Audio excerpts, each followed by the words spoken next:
It's the fastest road car Lamborghini has ever built, and it costs a cool $4.5 million.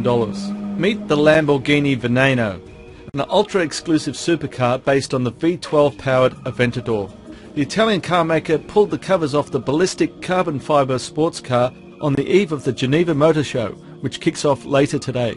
Only 3 Venenos will be built, one each in red, green and white, to symbolise the colours of the Italian flag. All 3 have been sold. The Veneno's 552 kilowatt 6.5 litre V12 is capable of slingshotting this Italian stallion from standstill to 100 kilometres an hour in just 2.8 seconds. In keeping with tradition, the car is named after a famous fighting bull. Veneno also means venom in Spanish.